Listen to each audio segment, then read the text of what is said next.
কদিন ধরে আমার খুব পিঠে খেতে ইচ্ছা করছিল, কিন্তু আমি বানাতে পারি না। আমি কখনো বানাইনি। খেয়েছি, খেতে খুব ভালো লাগে, কিন্তু আমি কখনো বানাইনি।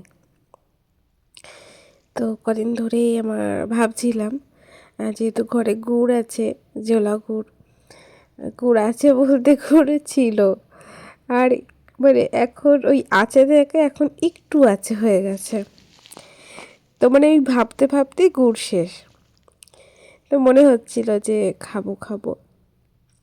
তো আজকে সকালে ফাইনালি আমার ঘরে তো চালের গুঁড়ো ছিল।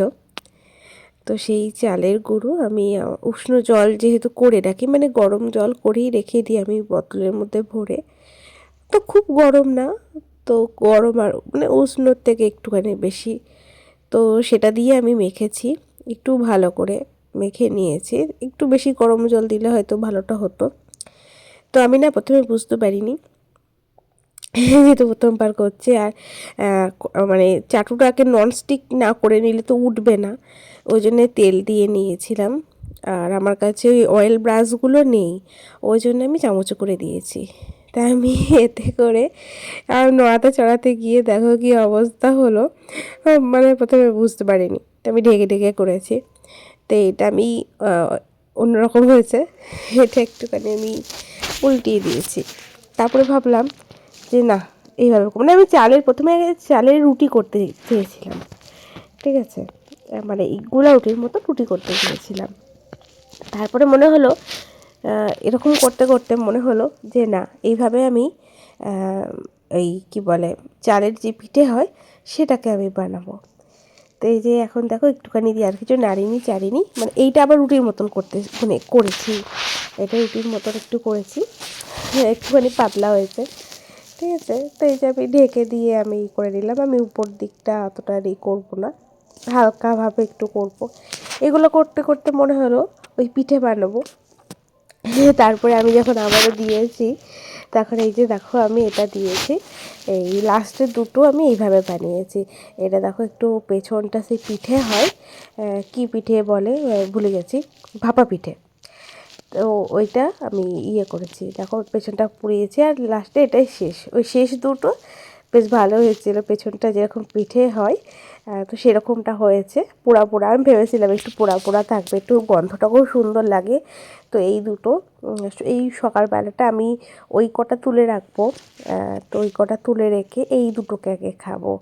ওই কটা চালের রুটি টাইপের হয়েছে, তবে এমনি খারাপ লাগেনি, মানে কিচ্ছু দিইনি, শুধু আমি চালটা জল দিয়ে গুলেছি ব্যাস, আর কিচ্ছু কিন্তু দিইনি। তো তোমাদের যদি পিঠে খেতে মনে হবে তোমরা খুব সহজে এইভাবে কিন্তু বানিয়ে নিতে পারো। প্রথমবার বানালাম, যেহেতু খুব খেতে ইচ্ছা করছিল তার জন্য। আর আমি কিন্তু আমার নিজের জন্যই বানিয়েছি, তো একাই খাবো, যেহেতু আজকে বাড়িতে কেউ নেই, আজ রবিবার, তার জন্য আমি একাই খাবো। আর কালকে তোমাদের জন্য খুব সুন্দর একটা ব্লগ আসছে, যেটা আমি আজকে সারাদিন ধরে করেছি, কিন্তু সেটা তোমাদেরকে আমি কালকে দেবো। কারণ আজকে আমি এইটা দিলাম, কালকে এই ব্লগটা তোমাদের সাথে শেয়ার করব। তোমরা দেখো, তোমাদের ভালো লাগবে। তো এখন আমি একটু কফি করে নিলাম। তো এই যে 10 টাকার কফিটা, এটা আমার আর একবার হবে, 4বার হবে, ঠিক আছে। আর আমি এখন 1 গ্লাস চা খাই না, অর্ধেক খাই। তা আজকে একটু বুঝতে পারিনি, একটু দুধটা অল্প ছিল মনে হচ্ছিল, তার জন্য একটু জল নিয়ে নিয়েছিলাম।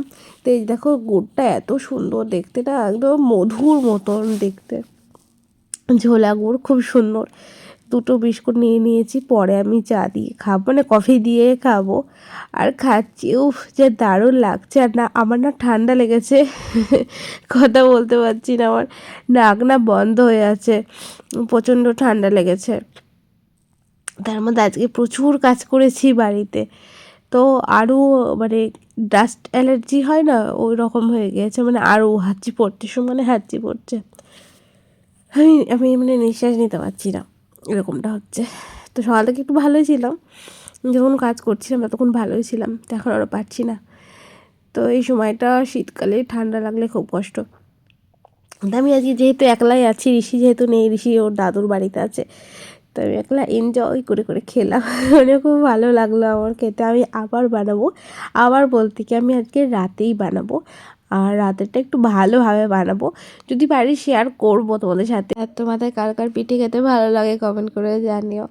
আমার তো খুবই ভালো লাগে পিঠে খেতে, তো আমি বানাতে পারি না, তবে ইচ্ছা আছে যে একটু একটু করে বানানো শিখবো।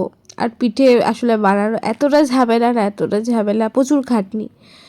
তা আমার মনে হয় না এত খাটনি করা আমার পক্ষে সম্ভব। এটা যেরকম খুব সহজে টুক করে হয়ে গেল, তো অন্যগুলো তো টুক করে হবে না। তা আমার পাটিসাপটাটা আমার খুব পছন্দ হয়, পাটিসাপটাটা বানানোর। তো আমি ভাবি মনে হয় পারবো, কিন্তু আমি কখনো বানাইনি।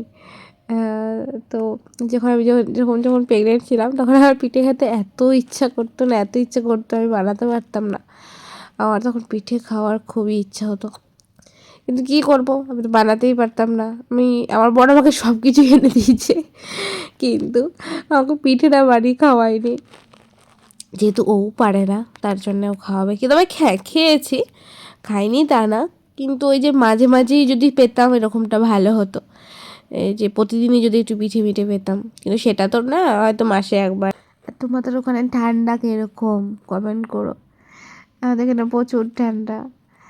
তবে ঘরের ভেতর থাকলে এতটা বুঝতে পারি না, যখন কাজ করতে যাই বা লেপ থেকে বেরোই তখন দম বেরিয়ে যায় কাজ করতে গেলে। তাও কাজ করতে করতে ঠিক হয়ে যায়, কিন্তু শুয়ে থেকে যদি উঠি না তখন বেশি কষ্টটা হয়। যখন কাজের মধ্যে থাকি তখন অত কিছু হয় না। তো চলো আমি কফিটা খেয়ে নিই, আজকের মতন টাটা।